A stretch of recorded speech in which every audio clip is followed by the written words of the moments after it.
Be redeemed. Terms apply. This is big. This is big. The big show. So big. The Big Show. Kiss 92.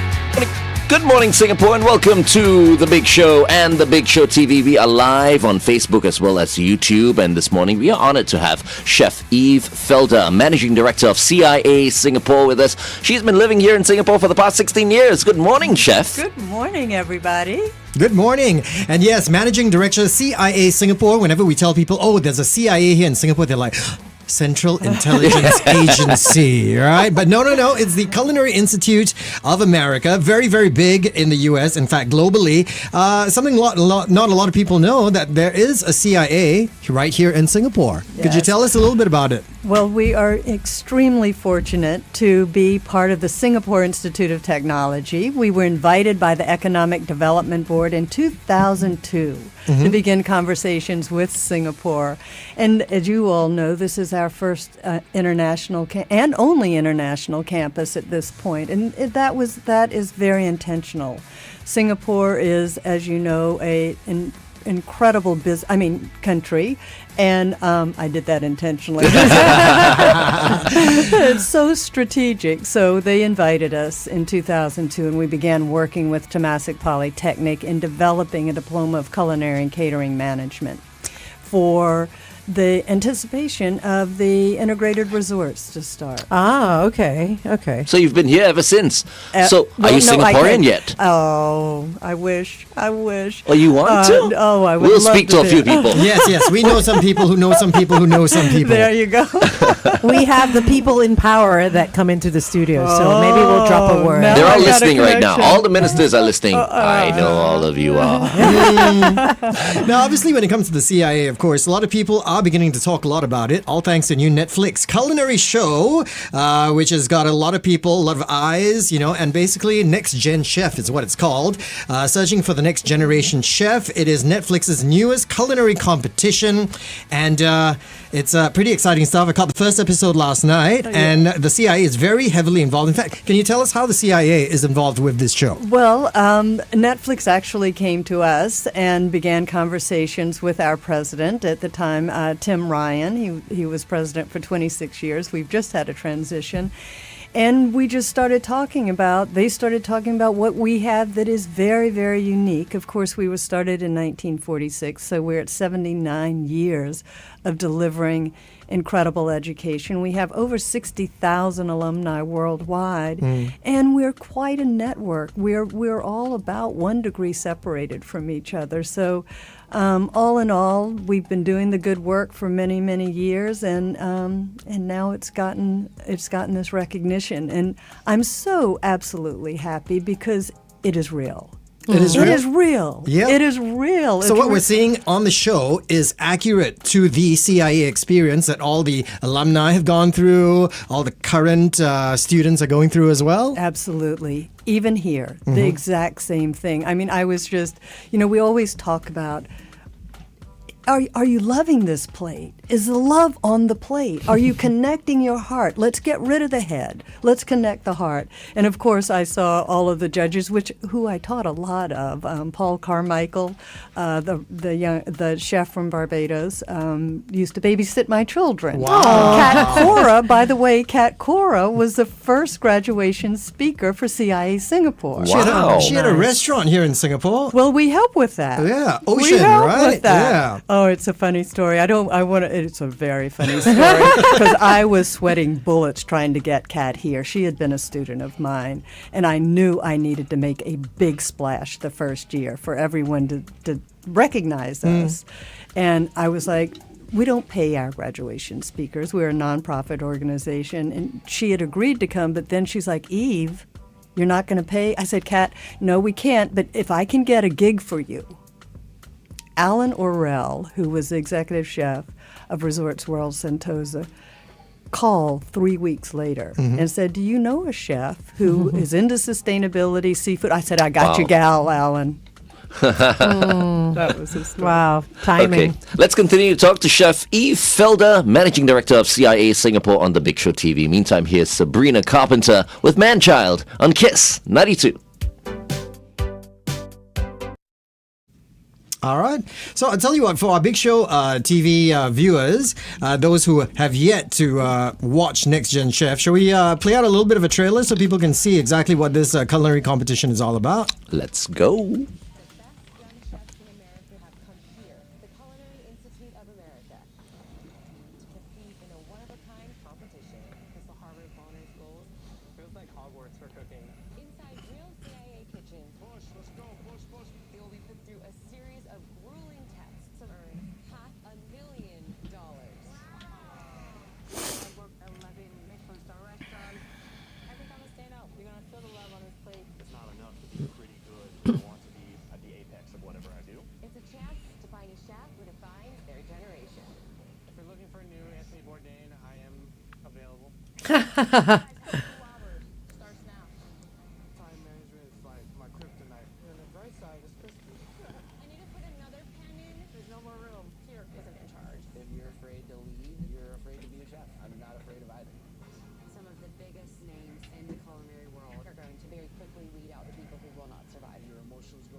Wow. So that's currently airing on Netflix here in Singapore. So these are 21 rising chefs under 30. So they're not newbies, they're not home chefs, they're not people who are just coming onto the scene to look to make a name for themselves out of nowhere. Can you tell us a little bit about them? I mean, do you know much about them? Do you know, I actually, in preparation for this, asked the CIA, how did we get them? And basically, we advertised on social media. We, of course, advertised with all of our alumni. And they were selected through a vetting process with Netflix and with the CIA.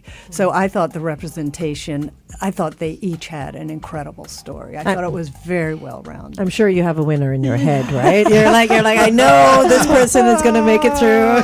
It was so exciting, and it pulled heartstrings. I mean, it's heartbreaking because I ended up really caring for the characters, not the characters; they're the real people, and that's what I loved about it. Is it was so real. And there's a huge incentive as well. This is the largest prize money that has ever been offered for a culinary show in TV history, right? Can you imagine? $500,000. Would you, I mean, if you could go back in time, right? Would you take part in this competition, try and earn $500,000? Oh, I think so. Yeah? Absolutely. And I want to make sure my Singapore students take part in this. Whenever Singapore shows up at a competition, we win. That's true. That's true. Yeah. We are so kaisu. Kiasu, I love the way. Kiasu. Yeah, I love how she's saying we Singaporeans because you've been here for 16 years. I also heard her say "aya" just now. Ayo. Ayo. Now, you mentioned alumni. Obviously, when we talk about famous alumni from the U.S., I guess the first person that pops to mind is Anthony Bourdain, 1978. Here in Singapore, though, I mean, there have been quite a number of local chefs as well who have gone through the doors of the CIA. Who are some of the names that have gone through, the big names, and what have they moved on to? You know, I am so thrilled because we have some very, very, very competent graduates. Three happen to be in the U.S. Where they did their externship and they have ended up staying and defining themselves. The first is Emily Lim that started a concept called Dabao, a takeaway Dabao. Yeah. And now she has a brick and mortar. She's on the way to being a celebrity chef. We have a graduate, Ong Jun Wen, with Nakusa in New York City, who has just won her first Michelin star. Yep. She started out doing her externship at the Modern, went on to be the sous chef there, and now has won a Michelin star. Amazing. Mira in Chicago by Chef Rishi Kumar, also on the wave. Now here in Singapore, we have Jerome Lim at Meeting Place doing an outstanding job. We have.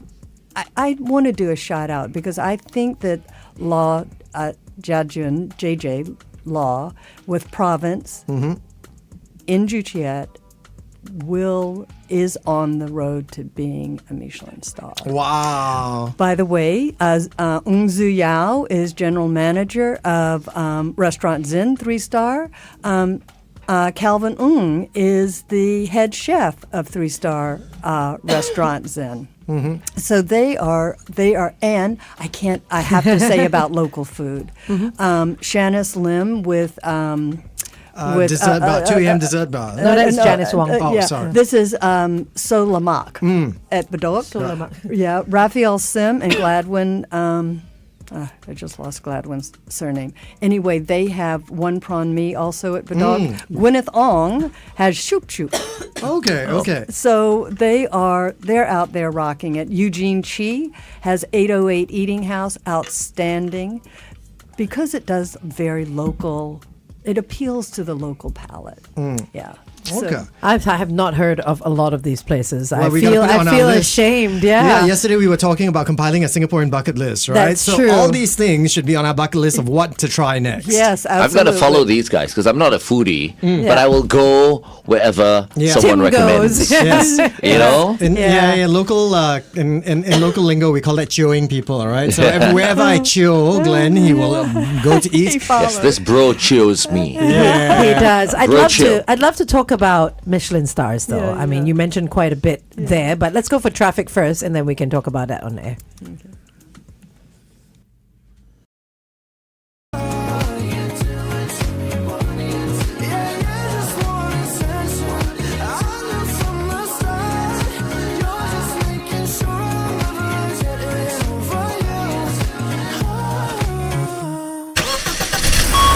Kiss 92 traffic. On Farrer Road towards Queensway after Dunyan Road, avoid lane 2. A vehicle has broken down. Also on the Tuas Viaduct towards Tuas South, look out for an accident before Tuas West Road. That's taking up lane 2 as well. Other than that, it's the usual peak hour traffic. If you spot anything else, you can always WhatsApp us 8855 0920.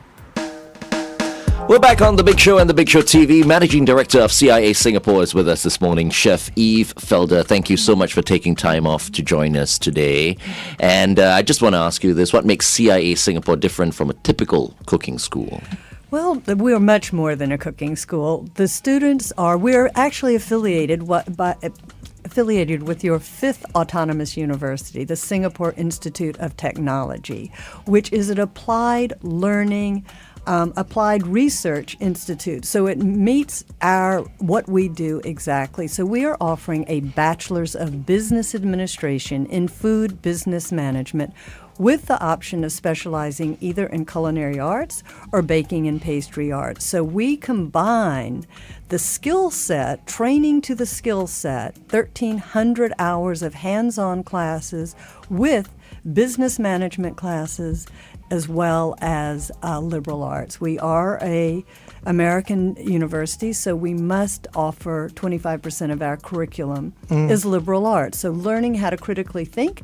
Are there any right answers? No. How do we challenge ourselves to research, to think outside of the box? So they take history and cultures of Asia, history and cultures of the Americas, literature and composition. I love that. As well as economics, organizational behavior, managerial accounting. So it is a very comprehensive, very, very intense. And the 1,300 hours of hands-on, they are in those kitchens learning through what we call a progressive learning year.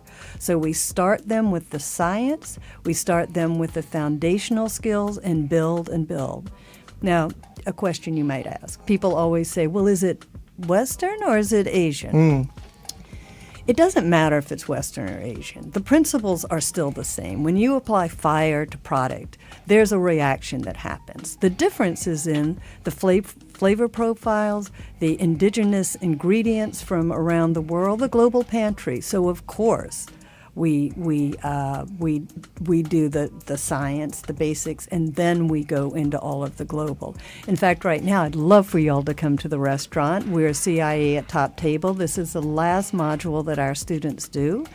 And our chef instructor is not only a deeply, deeply French-trained graduate of the CIA from our first batch, Singaporean, but she is an Asian scholar. Her name is Chef Elaine Co. And so she combines French technique with Chinese regional. We're there. wow. Y'all, it's beautiful. Yeah. It's beautiful. If you're extending an invite, we are. She there. just did. Come on. Yeah. Y'all got to meet her. Y'all would be so proud. I'm so proud. Okay, I wanted to ask you about Michelin stars because it seems like the goal for any budding chef or any chef that's out there in the market is to finally get that star. Or, a bib gourmand, or on the Michelin guide. But chefs nowadays, they're giving the stars back. They're rejecting stars. So I wanted to ask you, how important are the stars? The stars are important in two ways. One is it is really pushing you to strive for excellence at the toppest of your tapas capability. The other is it really is a great marketing tool. So people, you get noticed, you get on the list of Michelin, and you've got to maintain that thing. The reason people are giving up on it is the pressure is tremendous, and sometimes you lose focus from the heart. And we're really heart people. We are. We tend to be sensates. We go through our senses. Oh, that's why masks killing us. If you make us wear a mask in the kitchen, you're cutting off our hands. We can't smell. So we are very much a feeling people, and we have that all in common. So if you are striving for something that starts feeling not right to you. Like a job.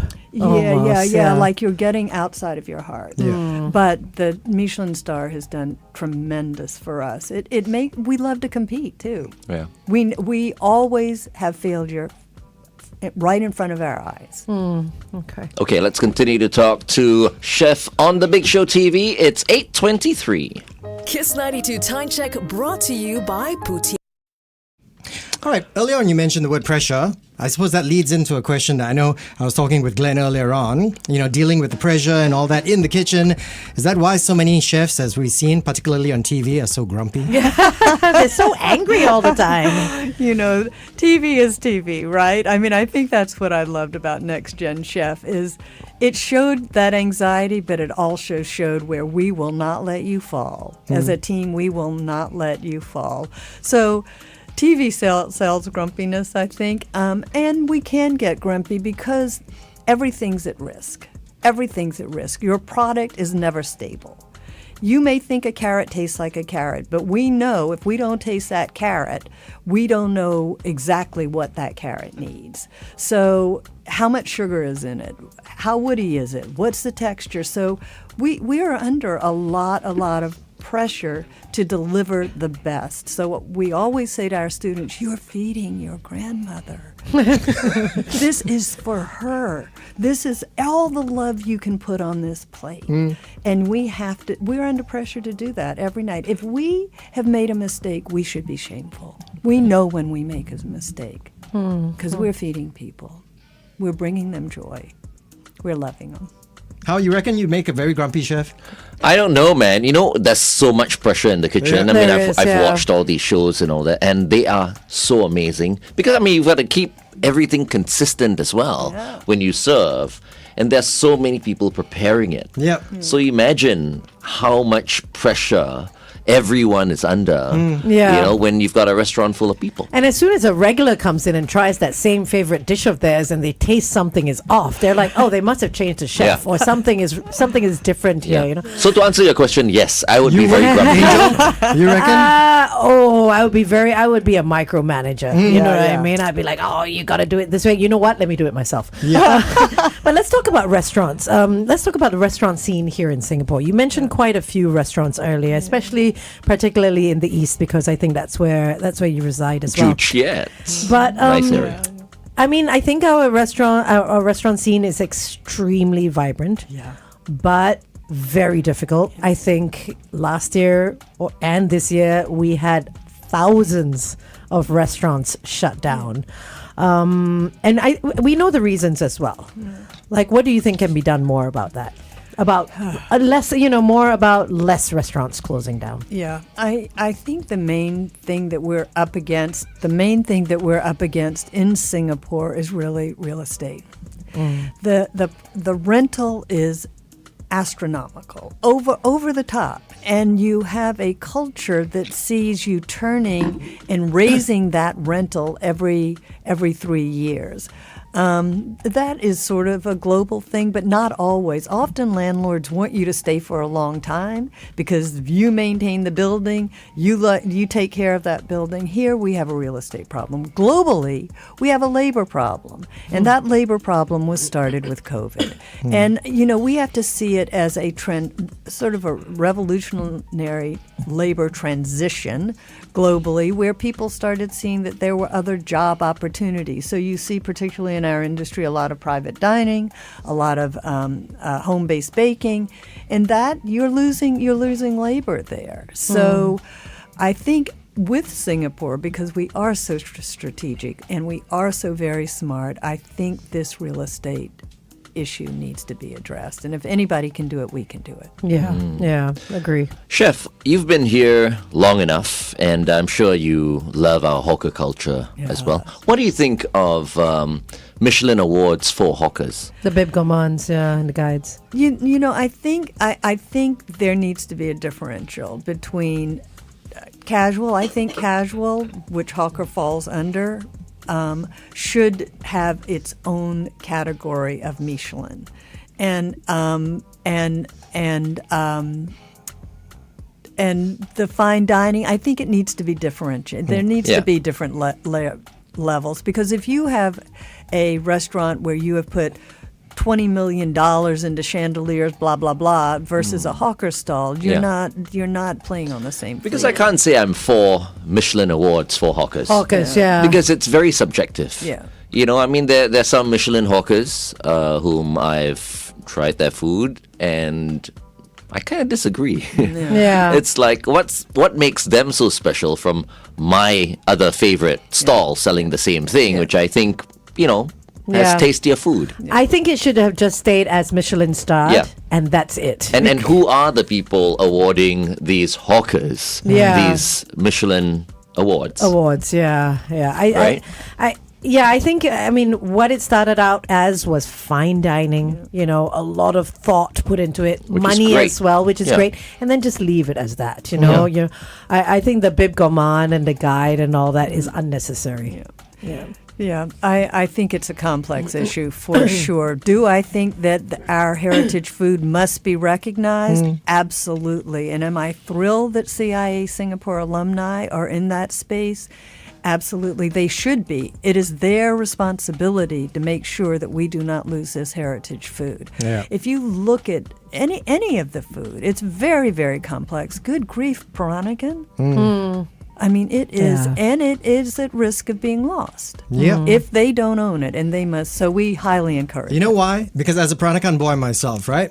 I always say, right, the reasons why you will never really see Peranakan people in Peranakan restaurants. Because it's very hard to convince someone who is Peranakan to pay money for food that they feel that their grandparents cooked better. Yes, of course. Yeah. It's your soul food, right? Exactly. Yeah. I'm not paying somebody else. My grandma makes better food than this. But you know what? I'd say the same for the Eurasians. Exactly. Same thing. Your devil curry and all that. Same Every thing. family has their own recipe. And it's the best. Yeah. What's your favorite cuisine here in Singapore? Oh my goodness. We'll go cuisine and then we'll go dish. Oh, that's so hard because we are, as they say, spoilt for choice, right? And so I love Malay, I love Indian, I love Chinese. So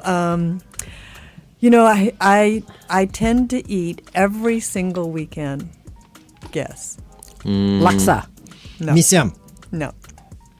Chicken rice. Chicken. I love chicken rice. Yes. I mean, it is so pure and it's so clean. Yeah. But of course, I think the perfect dish is a Singapore breakfast. If you have that umami, that soft, gooey egg with soya sauce, with kaya toast, the sweetness, and the bitter kopi, man, you're in heaven. Yeah, perfectly balanced, right? So where's your chicken rice then? Yes. Well, I always went someplace. I'm not going to talk about it because the auntie and uncle have retired. But I went. My children were raised in this hawker stall, but now I'm going to Eunos. Right. I live in the east, so I go to the Eunos hawker stall, and I can't remember the name of it. I'm so sorry. It's okay. Key. We will go. Can you post it? Can you post it later? Because Yeah. I We just can. love this couple. This couple have been doing. They have pictures of them since they were like 18 years old. We'll doing go this. to every chicken rice stall in Unos just to search for the one And that this you're is the talking best about. one, y'all, because there are others that put sugar, and this one is all about savory. Are they in a market? Are they on their own? What are they in a food court? They're in the market/food court, right next to the MRT. Okay. The hunt begins. You can hear Angel tapping Yeah, away, typing trying already, to find. typing. Yeah, already. So they're not. It's in. Enki, Yes, Enki Hainanese chicken There we rice. go. 4A Unos Y'all, the Crescent. line is already out the door. It's not out the door. It's out into the market. What else? The chili's great. The rice is great. Everything has to work together. The rice is perfect. They also have dragon's feet, so they have chicken. Oh, I see. You from like Tao. that, huh? The Phoenix Claw. Oh, I Yeah. love the Phoenix Claw. Lots of collagen. That's very unusual for a Westerner to love chicken's feet. She's practically She's Singaporean. I don't like chicken feet, She's even if I ate she's meat. just waiting for someone to like go, Chef, here you go. This is your Singapore citizenship, right? Yeah. She's one of us now. She But you know, is. she didn't grow up here. She wasn't born here. She didn't grow up here, which is why I want to ask you, as someone who did not, grow up in this environment, what do you think should be the national dish of Singapore? Because everybody talks about Oh, national wow. dish, That's right? too hard. Some people Put her say, on the spot, why don't you? yeah, like I think- should it be chili crab? Should it be chicken You're- rice? What do you think is our national dish? You're allowed an opinion, You okay? know, it's a very, very tough opinion, because if you look at the Malay, if you look at all of what we're made up of, is we're not made up of one dish. We're made up of these incredibly impassioned people who have their soul food, and so I get to enjoy all of that soul Yeah. food. So you can't I pick don't- just one? I can't pick one. I really She's Switzerland can't. right now. I would pick chicken rice. Me too. But I get what she's saying. And Yeah. then what about the Malay, say, nasi lemak or the mee Oh, I siam know. or the laksa or the, It should be the buffet. That should be our national there dish. you You can go, have yes. everything. We right? love our buffets, right? But the nasi lemak, I think about the ikan bilis and the peanuts and the coconut And the rice chili and everything. ay, yo. Okay, 1 second. Years of news you can trust. Online at straitstimes.com. Kiss 92 traffic. If you're out there on the roads, specifically on the MCE, look out before the Central Boulevard. This is in the direction of the ECP of vehicles having trouble there. Also in the SLE towards the CTE after Woodlands Avenue 2, another vehicle having trouble. Other than that, please stay safe. Welcome back to The Big Show and The Big Show TV. We have been speaking to Chef Eve Felder, the managing director at CIA Singapore. Now, Chef, how can people apply to study at CIA Singapore? So we are, as I said earlier, our parent is the Singapore Institute of Technology. So all of our admissions goes through SIT. We will be having an open house on the 7th and 8th of February. I think I have those dates right, if that's a Saturday and Sunday. It will be at Punggol. And the beautiful new campus, which is just outstanding. It also is that part of Punggol is a technological platform for Singapore. New Digital Village, right? New Digital Village, yeah, very beautiful. But we'll be having open house then. That's when admissions open. So we are part of that admissions process. You apply there. You can apply on that day at open house, and then if you are invited for an interview, you will be interviewed by me and also by SIT.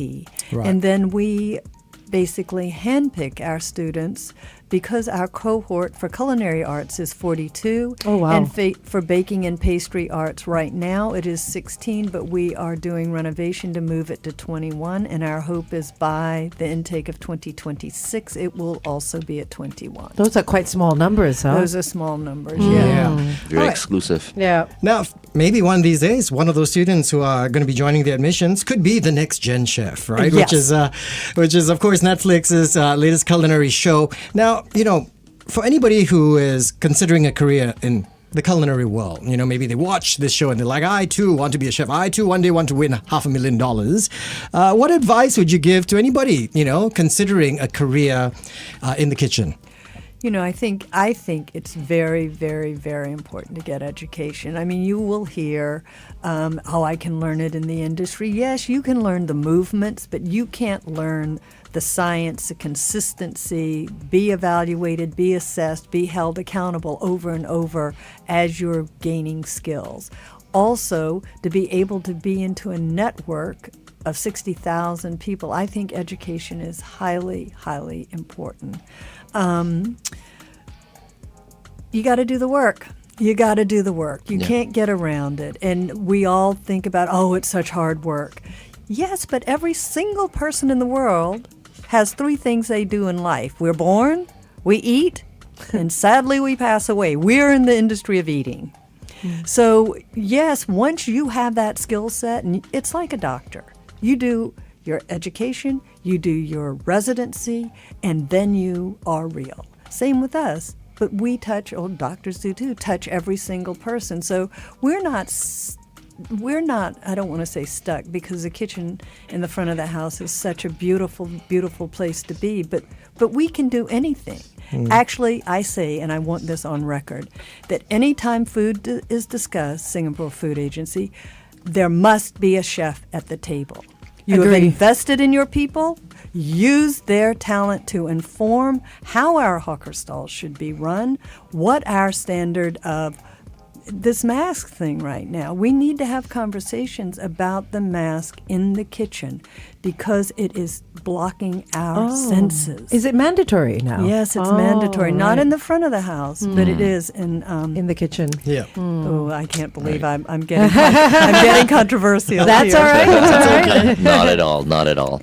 But I was very impressed when you mentioned the curriculum at the CIA Singapore, you know, and I think many people were also very, very much impressed, especially the parents were thinking about their kids, where they want to send their kids to pursue their interest in culinary skills and all that. So I think CIA Singapore is definitely, should definitely be a top option. I think if you want to find out a little bit more, you can get in touch with SIT. Yeah, for sure. And I do want to add that SIT has a brilliant educational model because they don't only have the CIA with expertise in cooking, but they have food technology. They have a fantastic degree in food technology. They have a fantastic degree in nutrition as well as in hospitality. So when our students get together and we can share electives, it is a magic happens. Magic happens. You can go online at ciachef.edu to find out more. Well, thank you very much, Chef Felder, for being with us today. We really appreciate your time, and it was lovely meeting you. Oh, likewise. Please come dine with us. We will very soon. This is brand new. Here's a tune that's fresh this week on Kiss 92.